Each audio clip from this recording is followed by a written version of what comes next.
Bismillahirrahmanirrahim. Assalamualaikum warahmatullahi wabarakatuh.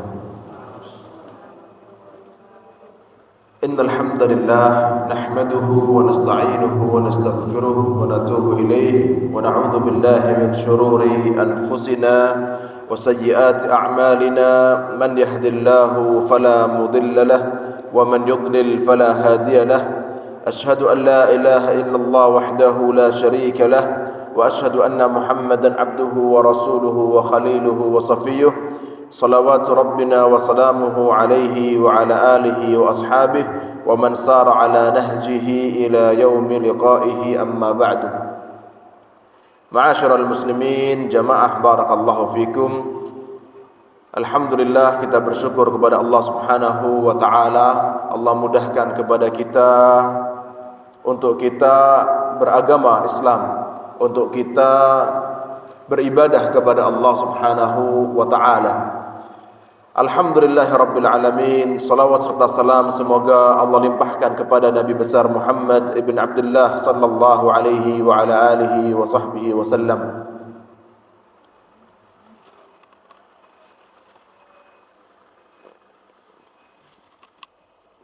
Lampu mungkin bisa dihidupkan. Mati. Berarti besok berdiri. Jamaah barakallahu fikum.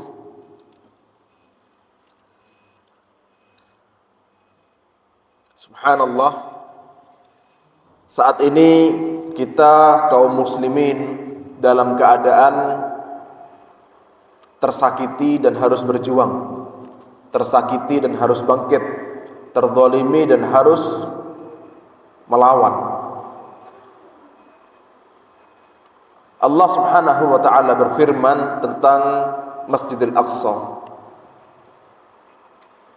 di dalam surat Al-Isra, Subhanalladzi asra bi'abdihi lailan minal masjidil haram ilal masjidil aqsa alladzi barakna haulahu.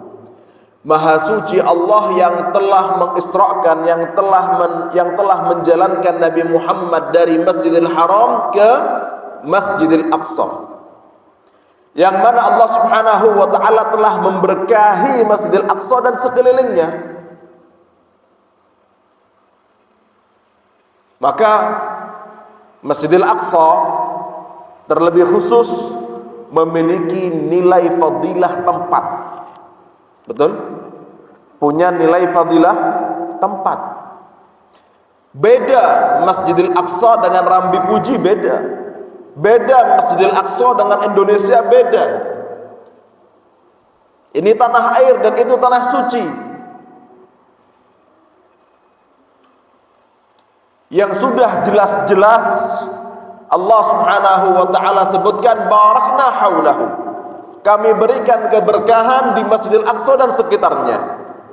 Bahkan ketika Nabi Lut dan Nabi Ibrahim Allah selamatkan dari tempat yang itu tempat azab, yang itu tempat orang-orang yang dimurkai Allah Subhanahu wa taala.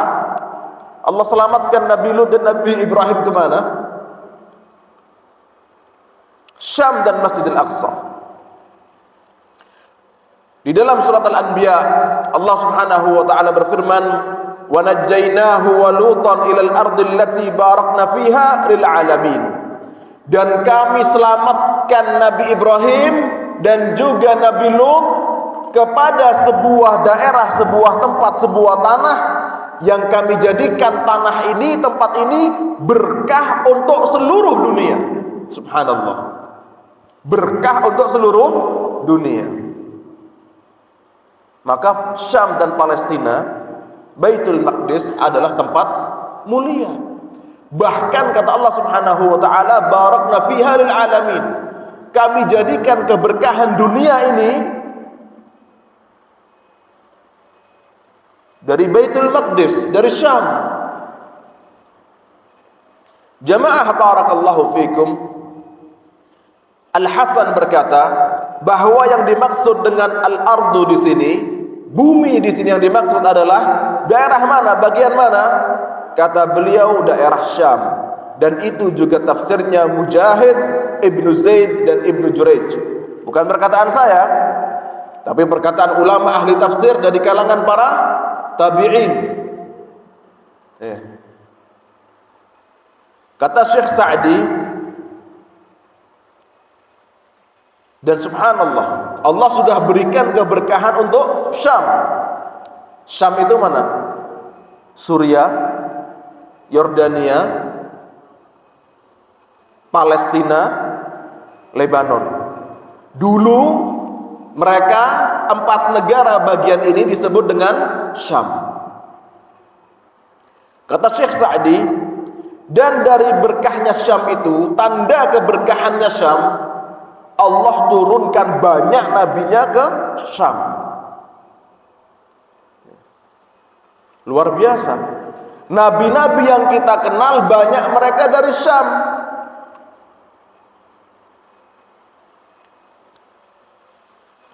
Jamaah barakallahu fikum.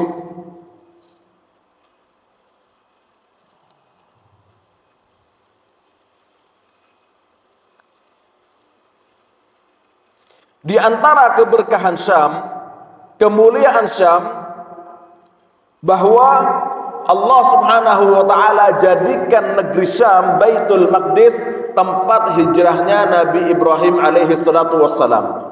Sedangkan Nabi Ibrahim ini siapa? Beliau siapa? Abul Anbiya, ayahnya para nabi. Dan beliau punya derajat Khalilur Rahman. Beliau punya derajat Khalilur Rahman. Ya, Khalil itu kekasih yang derajatnya paling atas. Ya. Kalau kekasih itu kan bisa bahasa Arabnya Habib misalnya. Ya. Tapi Khalil itu derajat cinta yang paling atas. Dan derajat cinta Allah Subhanahu wa taala kepada hamba yang diberi predikat Khalil adalah Nabi Ibrahim alaihi salatu wassalam.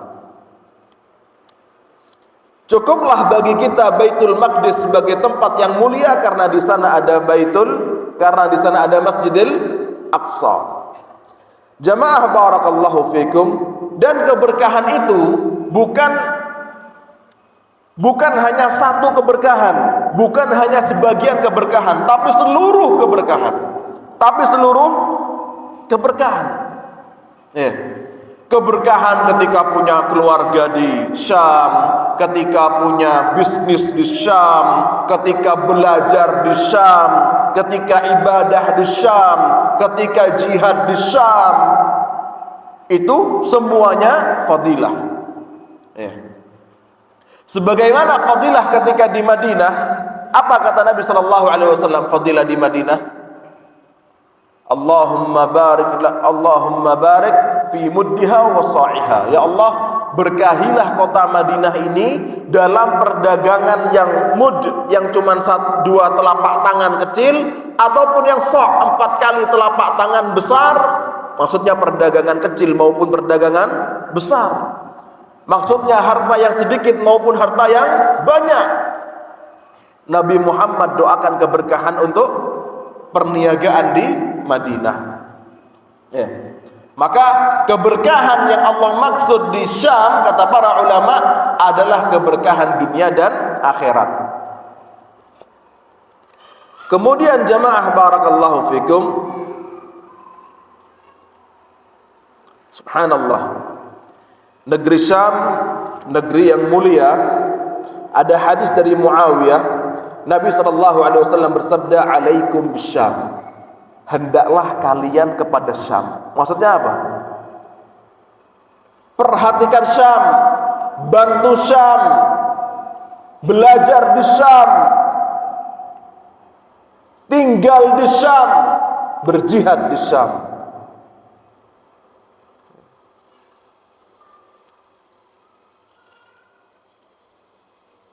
Jangan takut.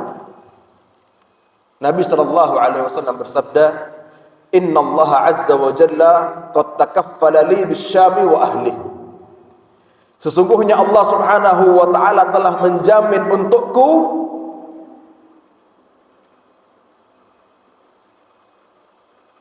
bagi Syam dan penduduknya seluruhnya. Subhanallah. Gimana jemaah? Maksudnya hadis ini gimana? Allah menjamin untukku Syam dan penduduknya. Tapi kok keadaannya perang?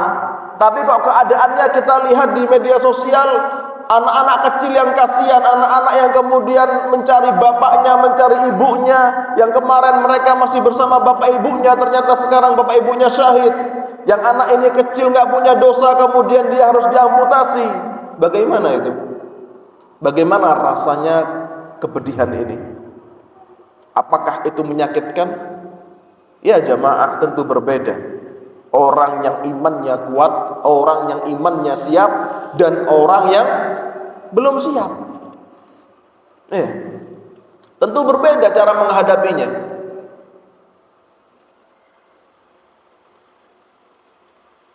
Mereka yang berada di sana adalah orang-orang pilihan Allah Subhanahu wa ta'ala.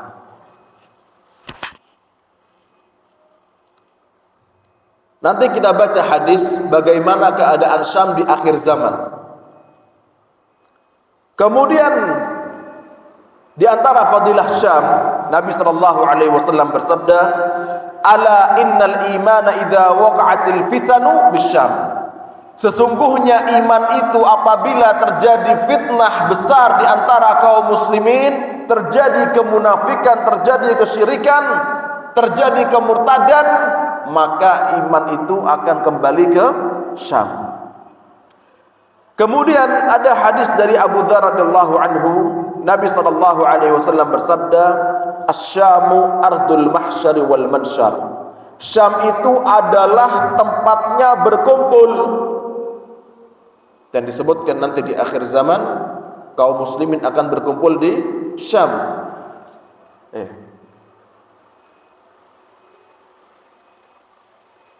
Dan nanti Dajjal kalahnya di mana?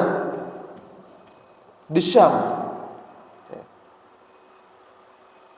Ini kata Nabi sallallahu alaihi wasallam, "Alaika bisyam." Hendaklah kamu berada di Syam, peduli dengan Syam, perhatian dengan Syam. Fa innaha khairatullahi fi ardih.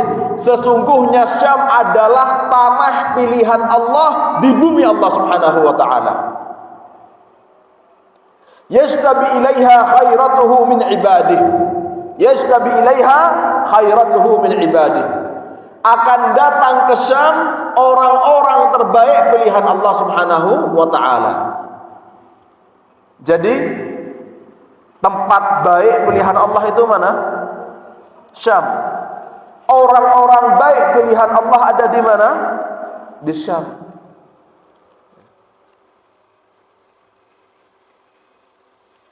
Nabi sallallahu alaihi wasallam bersabda, "La tazalu ta'ifatun min ummati 'alal haqq zahirin."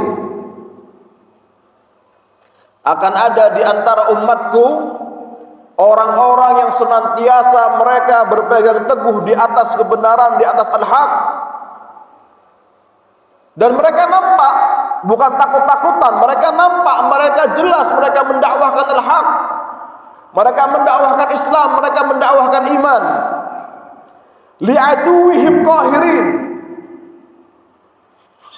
Mereka punya musuh dan mereka di hadapan musuh-musuh mereka, mereka tegak, mereka tidak takut. La yadurruhum man khalafahum. Orang-orang ini tidak bisa diganggu. Illa ma asabahu min nawa. Kecuali mereka cuma sedikit dapat gangguan yang itu tidak berarti. Apa kata Nabi sallallahu alaihi wasallam? Orang-orang ini enggak bisa diganggu. Orang-orang ini enggak mempan diperangi. Orang-orang ini enggak mempan dizalimi. Orang-orang ini enggak mundur, enggak takut, enggak hina, mereka terus maju dan mulia. Kecuali sedikit. Nah ini tadi jamaah, ada sakit tidak? Ada. Apakah ada kerugian materi? Ada. Apakah ada nyawa yang melayang? Ada. Tapi apa kata Nabi sallallahu alaihi wasallam? Itu hanya sedikit. Bukannya hal yang besar bagi mereka, bukan. Hatta ya'tiyahum amrullah wa hum kadzalik. sampai datang ketetapan dari Allah Subhanahu wa taala dan keadaan mereka tetap tegar di atas al-haq, tetap mendakwahkan Islam, tetap memuliakan Islam, tetap jelas ini muslim dan ini kafir. Kemudian sahabat bertanya, "Ya Rasulullah, wa ainahum?" Ya Rasulullah, yang engkau maksud orang-orang yang mereka tegas dalam Islamnya, menampakkan dakwahnya, berjihad di jalanmu, yang mereka senantiasa selalu mulia. Ainahum? Di mana mereka yang engkau maksud ya Rasulullah? Apa kata Nabi sallallahu alaihi wasallam? Bi Baitil Maqdis wa aqtafu Baitil Maqdis. Yang aku maksud mereka adalah orang-orang yang ada di Baitul Maqdis dan orang-orang yang ada di sekitar Baitul Maqdis. Sekarang Baitul Maqdis kaum muslimin paling dekat di mana? Gaza. Iya. Tapi kalau ini sebuah negara, Baitul Maqdisnya ada di selatan, Gazanya ada di utara.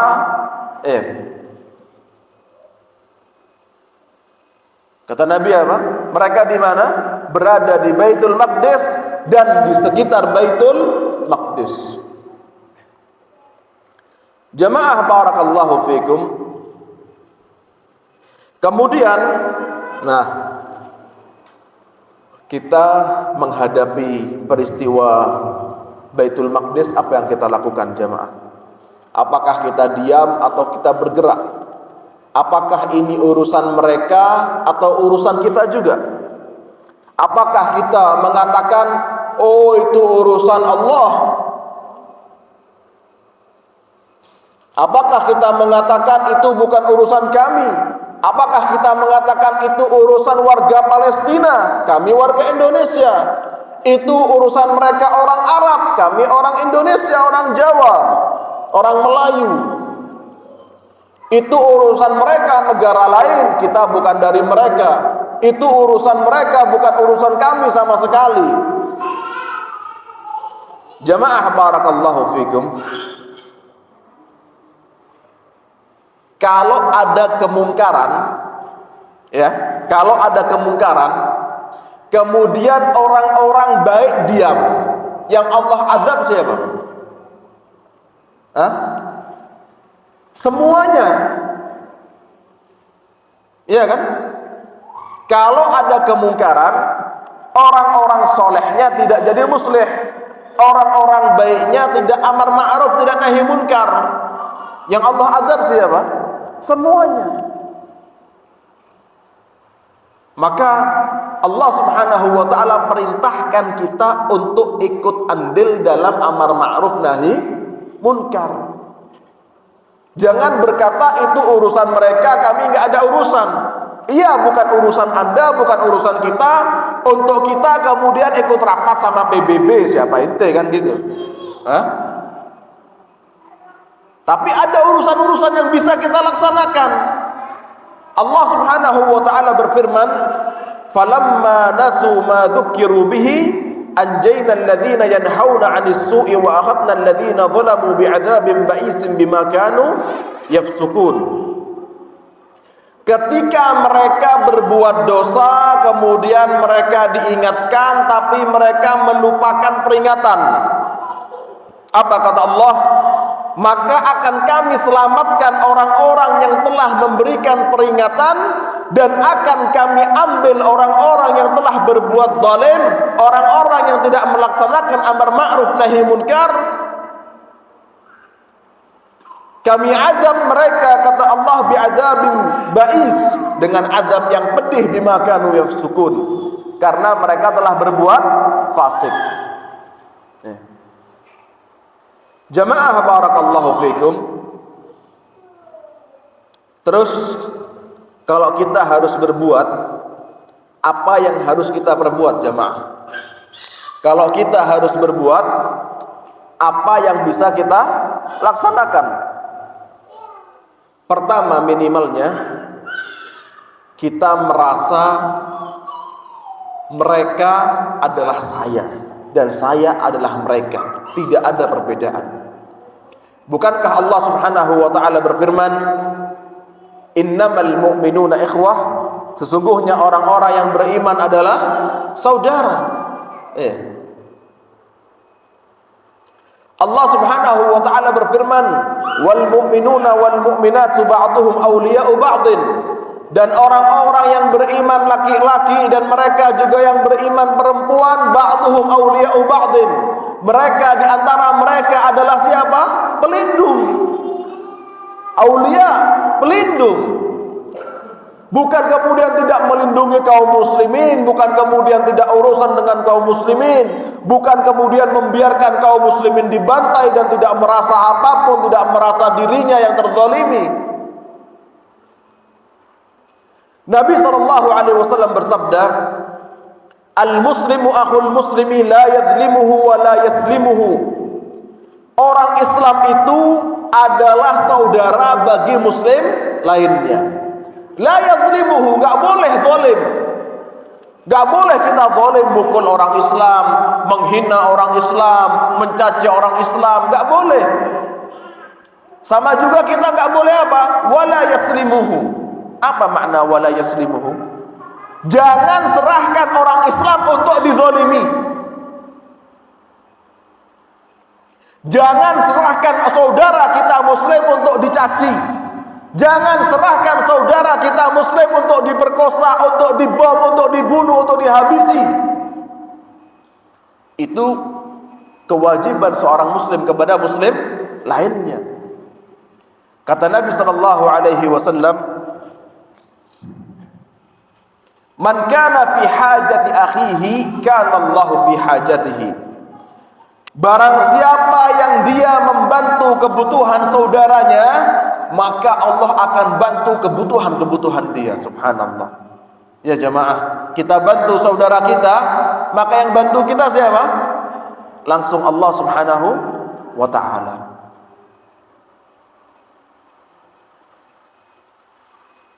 Wa man farraja an muslimin kurbatan, farajallahu anhu biha kurbatan min kurabi yaumil qiyamah.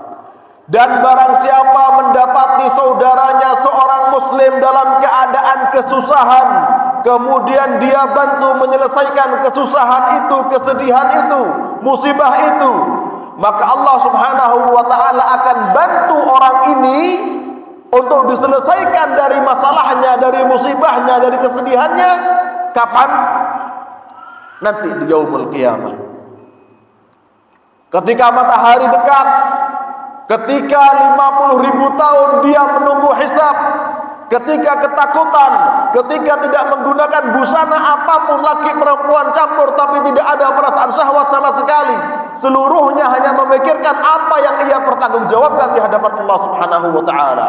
Di waktu yang sangat menakutkan itu, Allah akan bantu orang muslim yang membantu saudaranya muslim.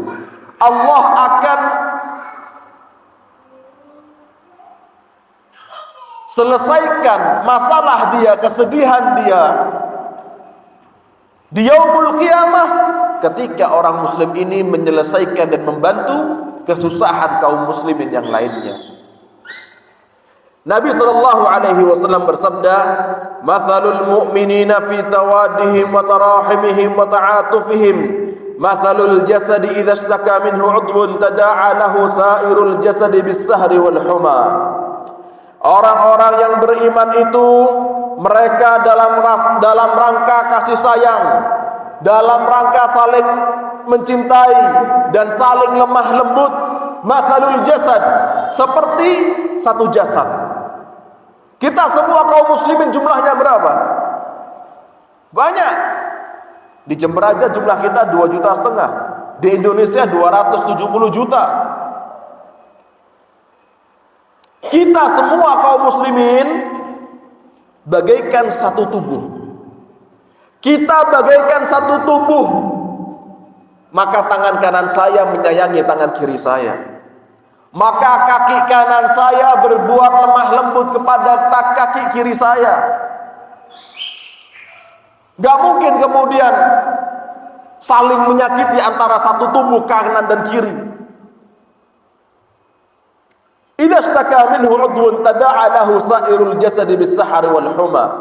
Kalau ada bagian tubuh yang sakit, maka seluruh badan merasa sakit. Semuanya demam. Ada demam cuman jempolnya.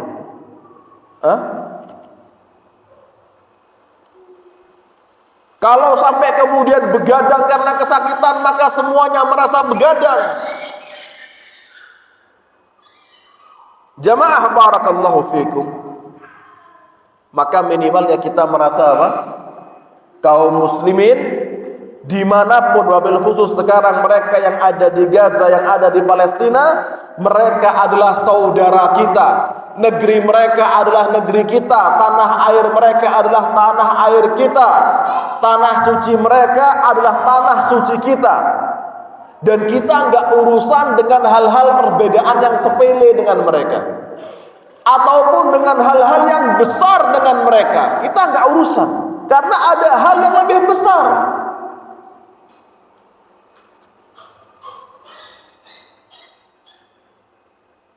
Ada banyak perbedaan fikih, perbedaan antara ahli fikih ikhtilaf, antara ahli fikih dengan ahli hadis ikhtilaf lebih besar, antara ahlu sunnah, bahkan antara sunnah dengan syiah dengan macam-macamnya. Tapi sekarang keadaannya adalah Islam lawan kafir. Mereka, orang-orang kafir, telah mencerai-beraikan kaum muslimin. Dahulu kita khilafah Islamiyah, daulah Islamiyah, tapi kemudian dipetak-petakkan menjadi negara-negara bagian sendiri.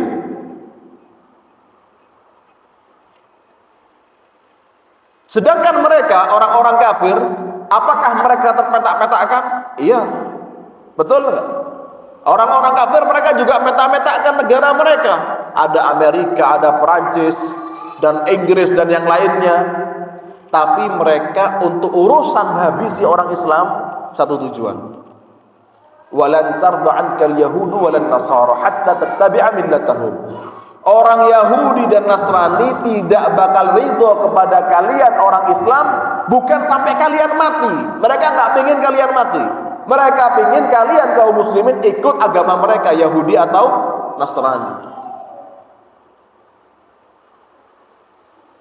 Wala tajidanna asyaddan nasi adawatan lil ladzina amanu.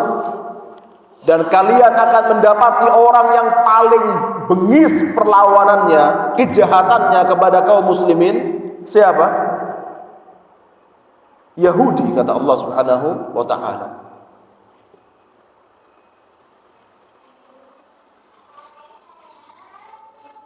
Ya jemaah, merasa satu. Tidak ada perbedaan antara kita dengan mereka. Kita semua adalah kita. Kita semua adalah kaum muslimin. Kita semua adalah kaum mukminin. Ketika mereka orang-orang kafir memiliki banyak negara, tetapi mereka satu tujuan. Tetapi mereka sama-sama mengatakan orang-orang Palestina teroris. Tetapi mereka sama-sama meridhoi kebijakan-kebijakan yang mendolimi kaum muslimin. Bahkan membantu dengan pasukan perangnya, dengan pelurunya, dengan pesawatnya, dengan kapal-kapalnya. Mereka satu tujuan untuk menghabisi kaum muslimin. Maka apakah orang Islam gak bisa bersatu? Apakah pantas orang Islam tidak bersatu untuk melawan orang kafir? Lah kita ini perbedaannya apa?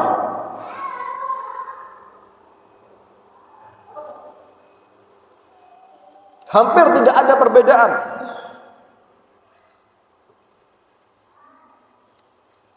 Mereka pun dengan perbedaan-perbedaan mereka sampai mereka punya negara yang masing-masing, tapi satu tujuan.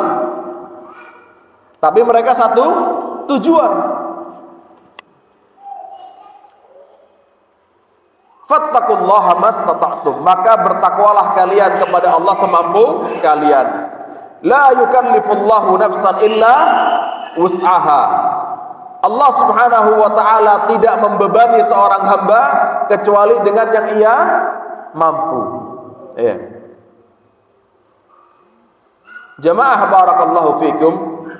Nabi SAW bersabda, "Ma min imri'in yakhdhulu imra'an musliman fi mawdi'in tuntahaku fihi hurmatuh wa yantaqisu fihi min 'irdihi illa khadhalahu Allah fi mawdinin yuhibbu fihi nusratuh wa ma min imri'in yansuru musliman fi mawdi'in yantaqisu fihi min 'irdihi wa yuntahaku fihi min hurmatihi illa nasarahu Allah fi mawdinin yuhibbu nusratuh." Ini hadis agung, Masya Allah. Perhatikan, kata Nabi SAW, tidaklah seorang muslim dia membiarkan muslim lainnya ketika sedang dihinakan, ketika sedang dirampok, ketika sedang dibunuh, ketika sedang dizalimi, membiarkan saudaranya muslim, kecuali orang ini nanti ketika dia sedang dizalimi, ketika sedang dirampok, ketika sedang dicela kehormatannya, maka Allah Subhanahu wa ta'ala tidak akan bantu dia. Dan kata Nabi sallallahu alaihi wasallam,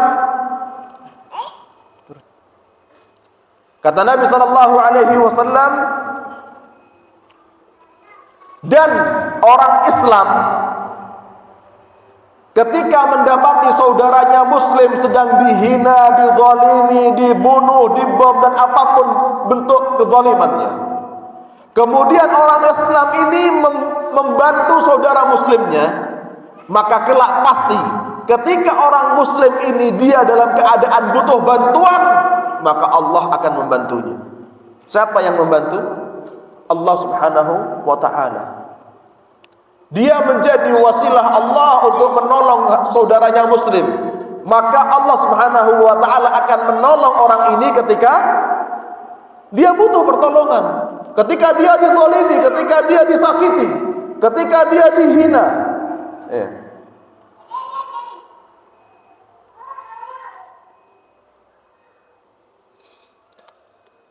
Kemudian jamaah, hal pertama yang bisa kita lakukan apa?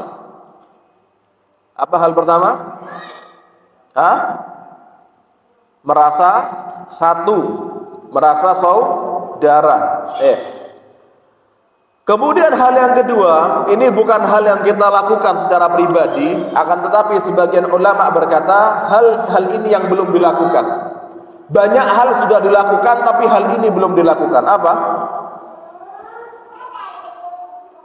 Kumpulnya ahli politik dengan ahli agama. Kumpulnya ahli politik dengan ahli agama. Ketika ada kejadian perang sekarang ini, apakah ada rapat-rapat? Banyak. Kemarin langsung ada rapat di Mesir, ya kan? Para ulama sebagian menyayangkan. Apa yang disayangkan? Urusan Yahudi ini, itu urusan yang sudah ada di Quran dan Sunnah.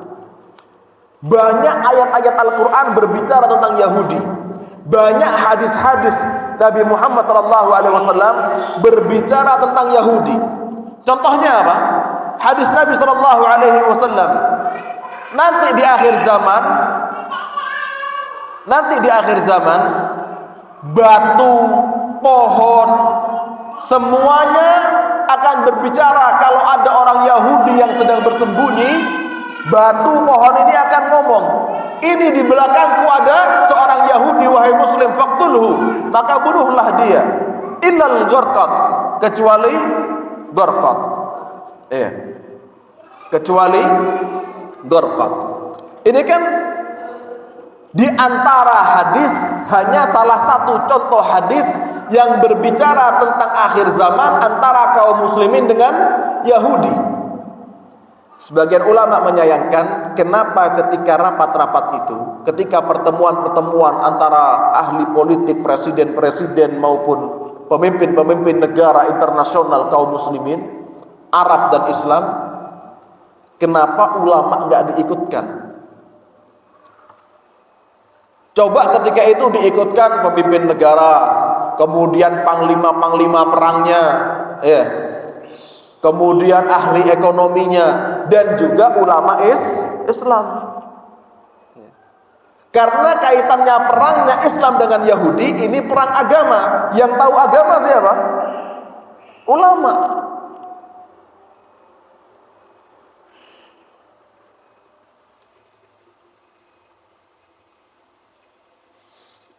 Dan subhanallah, kalau dilihat kisah-kisahnya orang-orang Yahudi terdahulu, subhanallah, ya, mereka itu kan merubah Taurat, dan mereka membunuh nabi-nabi mereka.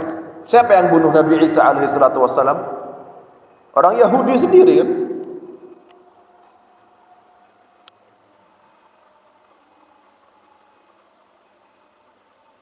Orang-orang yang luar biasa, munafiknya luar biasa. Pernah Nabi Muhammad itu datang ke orang-orang Yahudi. Kemudian Nabi Muhammad berkata, siapakah Abdullah bin Salam di antara kalian? Apa kata mereka? Sayyiduna ibnu sayyidina, alimuna ibni alimina. Oh, Abdullah bin Salam adalah orang yang kami tuankan dan beliau anaknya seorang tuan. Beliau adalah orang yang kami alimkan, kami jadikan rujukan ilmu, dan bapaknya juga rujukan ilmu. Pendeta, dia pendeta, bapaknya juga pendeta. Kemudian Nabi Muhammad berkata kepada mereka, menurut kalian gimana kalau Abdullah bin Salam ini masuk Islam? Mungkin gak? Apa jawabannya? Oh, gak mungkin. Gak mungkin Abdullah bin Salam Islam, gak mungkin. Dia ini pemimpin kami, beliau ini pendeta kami, gak mungkin. Kemudian apa kata Nabi Muhammad? Ya Abdullah bin Salam, ukhruj ilaihim. Keluar kepada mereka. Abdullah bin Salam keluar dan berkata, asyhadu an la ilaha illallah wa anna Muhammadan abduhu wa rasuluh. Aku bersaksi tiada Tuhan selain Allah dan Muhammad adalah hamba dan utusan Allah Subhanahu wa taala. Apa katanya orang-orang Yahudi? Ini orang yang hina, anaknya orang hina. Ini orang bodoh, anaknya orang bodoh. Satu majelis. Satu majelis. Mereka langsung berkata beda. Satu waktu mereka langsung berkata beda. Ya. Subhanallah. Perhatikan jamaah, orang-orang Yahudi, mereka baru melewati apa? Mereka baru melewati lautan. Gimana jamaah? Jalan di atas laut ini ya, Pak? Hah? Atau laut dibelah kemudian mereka jalan di antara lautan ini gimana? Itu mukjizatnya langsung mereka rasakan. Mukjizat Nabi Musa alaihissalatu wassalam langsung mereka rasakan. Kemudian mereka selamat, mereka bisa lewat di tengah lautan, di antara lautan. Kemudian ketika mereka sudah selamat, mereka melihat bagaimana lautan itu memakan Fir'aun dan bala tentaranya. Kemudian ditinggal sama Nabi Musa cuma 40 hari. Langsung nyembah sapi. Hah? Parah gak itu? Ngeyelnya parah gak? Mereka ini langsung ketemu Nabi. Dan mereka ini baru saja menyelamatkan keimanannya. Demi keimanannya mereka pun berani melawan Fir'aun, lari dari Fir'aun. Dan mereka pun baru saja merasakan mukjizat. Cuman ditinggal 40 hari sama Nabi Musa alaihissalatu wassalam, langsung nyembah sapi. Mereka orang-orang Yahudi ketika perang Uhud itu hari Jumat pengumumannya. Waktu habis Jumatan Nabi Muhammad kasih pengumuman, kita akan perang melawan kafir Mekah di Uhud. Kemudian hari Jumat asar, kaum muslimin berkumpul di sebuah tempat yang jaraknya dari Masjid Nabawi sekitar 2 kilo ke janub, ke mana? Janub itu selatan. Padahal Uhud itu ada di utara, ya. Tapi Nabi ke selatannya, berkumpul di sana. Ketika sholat asar, datang orang-orang Yahudi, jumlahnya 300. Kaum muslimin jumlahnya 700, orang-orang Yahudi jumlahnya 300. Kan banyak ini, jumlah yang banyak. Nabi Muhammad sudah bilang, pulang saja, enggak usah. Nabi Muhammad sudah berkata, inna la nasta'inu bil musyriki bil kafir 'alal musyrik. Kami enggak butuh pertolongannya orang-orang kafir untuk melawan orang musyrik. Tapi kata mereka apa? Oh Nabi Muhammad, kita ini sama-sama penduduk Madinah dan kami telah memiliki perjanjian piagam Madinah. Kalau Yahudi diserang, Islam membantu. Kalau Islam diserang, Yahudi membantu. Nabi Muhammad sudah gak mau, mereka tetap datang. Dan punya dalil piagam Madinah. Hari Sabtu pagi-pagi, kan itu hari Jumat sore. Hari Sabtu pagi-pagi itu perang Uhud. Ketika pasukan berdua ini sudah berhadapan, orang Yahudi jumlahnya 300 pulang. Kan gembos sih. Kata mereka apa? Orang Yahudi, ini kan hari Sabtu, kita dilarang perang. Ya kenapa kemarin ente datang? Sudah disuruh pulang, gak mau pulang. Yang tahu kisah-kisah seperti ini siapa jemaah? Ulama atau presiden? Dan yang lebih tahu detailnya orang-orang Yahudi seperti ini siapa? Ulama atau presiden? Ulama.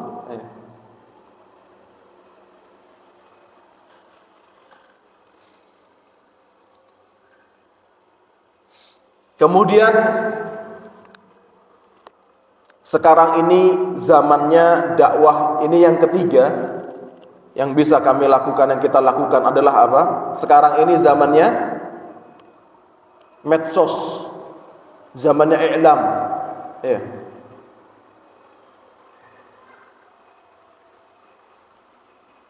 Barangkali kaum muslimin semuanya nge-share tentang Palestina, akhirnya Presiden Jokowi ngirim Kopassus sama Kopaska ke sana kan. Dorongan medsos kepada Republik Indonesia. Amerika berani kok langsung ngirim tentara untuk bunuh Islam. Kenapa Islam nggak berani untuk? Ya itu urusan mereka. Itu urusan kaum, itu urusan para pemimpin. Tapi kita punya apa? Kita punya medsos. Kita punya bicara, kita punya ngomong. Yang mungkin dengan kemudian kekuatan medsos itu nanti akan ada kekuatan Islam. Betapa banyak kebaikan dan keburukan yang itu dari media sosial, betul nggak? Betapa banyak orang taubat karena nonton YouTube misalnya. Betapa banyak orang kafir yang jadi mu'alaf masuk Islam karena nonton reels IG misalnya. Betapa banyak orang kemudian tahu tentang dakwah karena dari media sosial. Dan betapa banyak orang yang rusak dan sesat karena media sosial. Maka termasuk yang bisa kami laksanakan, kami lakukan, kita lakukan apa? Dengan media sosial. Kemudian jamaah barakallahu fikum, yang keempat dengan apa? Yang keempat dengan harta. Allah Subhanahu wa taala berfirman, "Wa anfiqu fi sabilillahi wa la tulqu bi aydikum ila tahlukati wa ahsinu innallaha yuhibbul muhsinin." Dan berinfaklah kalian fi sabilillah. Ini jamaah. Kita sering dengar hadis, as-sadaqatu ala dzirrahimi sadaqatun wasilah, was-sadaqatu 'alal miskini sadaqah. Sedekah kepada keluarga itu adalah fadilahnya, satu silaturahmi, dua sedekah. Kalau sedekah kepada orang miskin maka fadilahnya hanya sedekah. Kemudian fadilah sedekah kepada orang miskin, kepada fakir, kepada janda, kepada keluarga, kepada orang yang dalam perjalanan terputus bekalnya, kepada dakwah. Ayat ini tapi berkata khusus tentang apa? Wa anfiqu fi sabilillah. Dan berinfaklah kalian, keluarkanlah uang kalian dalam rangka jalan jihad fi sabilillah. Dulu Nabi SAW ketika mau jihad di Mu'tah, open donasi beliau. Open donasi beliau SAW, jihad. Siapa yang mau menyumbang? Nah, di Tabuk. Bukan Mu'tah, di Tabuk insyaallah. Nah. Kemudian Abu Bakar As-Siddiq radhiyallahu anhu menginfakkan seluruh hartanya, Umar bin Khattab menginfakkan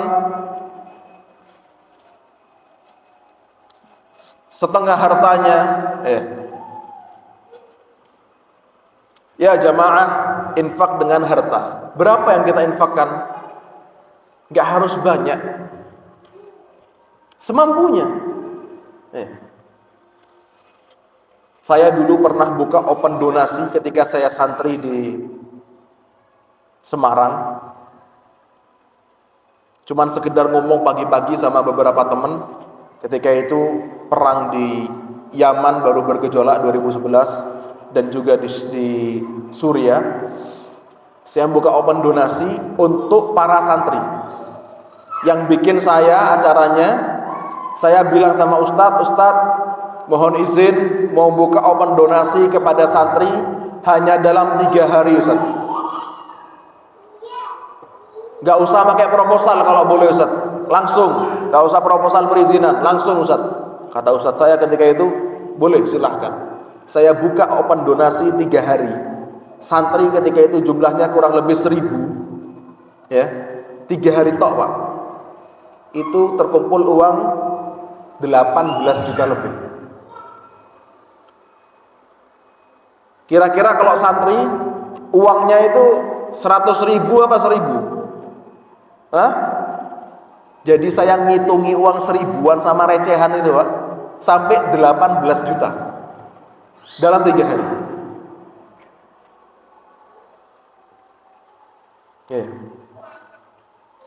Maka kita bisa berbuat apapun yang bisa kita laksanakan. Jangan bilang, waduh kalau saya kan gak pantas kalau sedekah. Ini panggilan hati. Oh ini kan saya bukan orang kaya. Iya kalau orang kaya nyumbang. Kalau saya, kita punya gaji 1 bulan misalnya berapa, meskipun di bawah UMR misalnya, kita berikan semampu yang bisa kita berikan untuk kaum muslimin. Sesedikit-sedikitnya uang kita masih makan enak, kita masih aman. Sedangkan mereka, mungkin mereka dalam keadaan punya uang.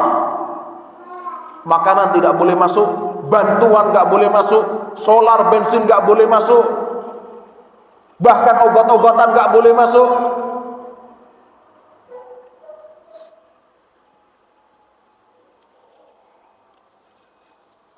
Waktunya azan.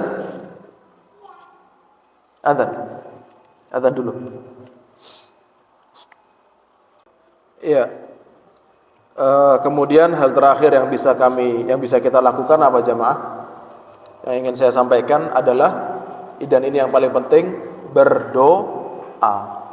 Doa untuk kaum muslimin.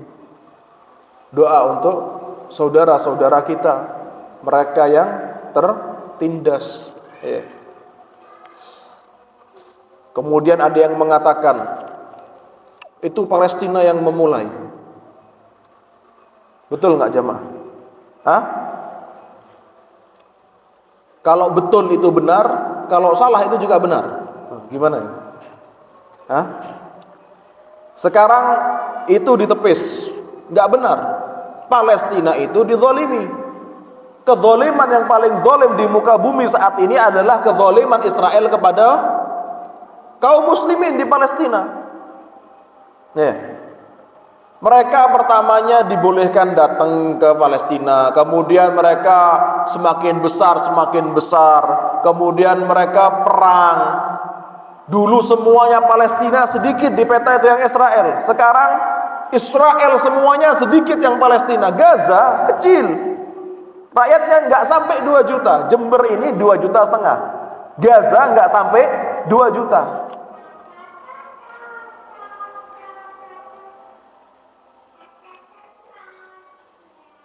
Maka kaum muslimin bukan memulai tapi mempertahankan kemuliaannya, tapi melawan kezaliman. Yang kedua, kalaupun dibilang kaum muslimin yang memulai, maka itu benar, karena Islam memulai peperangan. 4 mazhab berkata Islam memulai peperangan. 4 mazhab berkata Islam itu bukan perang kalau misalnya dizolimi saja, bukan. Tapi Islam itu dalam 4 mazhab disebutkan, Islam itu mendakwahkan. Tidak ada kekuasaan yang kemudian berada di sebelah Islam dan mereka memusuhi Islam.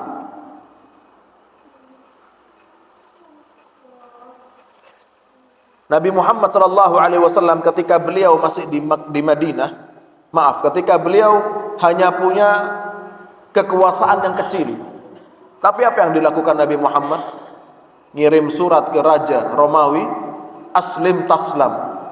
Masuklah Islam, kamu akan selamat. Kalau enggak masuk Islam, kamu celaka. Nabi Muhammad memulai atau menunggu? Merespon atau memulai? Memulai. Ulama-ulama sekarang berkata tidak ada jihad kecuali respon. Tapi ulama-ulama salaf dalam 4 mazhab, dalam kitabul jihad, dari semua fikih itu ada pembahasan namanya kitabul jihad. 4 mazhab sepakat jihad itu dimulai. Tapi tentu keadaannya macam-macam, ya. Jangan kemudian tahu seperti ini kemudian jihati orang, tidak perlu dijihati. Ya, orang Islam kemudian dibunuh dan bagaimana? Jangan, bukan seperti itu. Ya. Wallahu a'lam bis-shawab. Ada pertanyaan? Semoga bisa dipahami jamaah. Subhanallah. Dan juga termasuk dari doa adalah melaksanakan doa kunut nazilah, ya. Dan di pesantren ini marilah kita melaksanakan kunut nazilah. Kunut nazilah itu dilaksanakan pada waktu sholat wajib 5 waktu. Bukan cuman subuh, tapi 5 waktu. Dan yang dibaca di kunut nazilah itu bukan yang dibaca ketika kunut witir atau kunut subuh. Kunut nazilah doanya khusus berkaitan dengan keadaan jihad kaum muslimin, kezaliman kaum orang-orang kafir kepada kaum muslimin, ya. Sebagaimana doa Nabi sallallahu alaihi wasallam, Allahumma najji, ya Allah selamatkanlah. Kemudian beliau menyebutkan nama-nama sahabat beliau sallallahu alaihi wasallam, ya. Bukan doanya dengan Allahumma hdina fiman hadait wa afina fiman afait. Wallahu a'lam bis-shawab. Jadi besok asatidzah, ya, subuh, duhur, asar melaksanakan kunut nazilah sampai waktu yang belum ditentukan. Barakallahu fikum. Ada pertanyaan jamaah? Ada pertanyaan? Enggak ada, ya. Pak Ridwan. Mula tanya, Pak.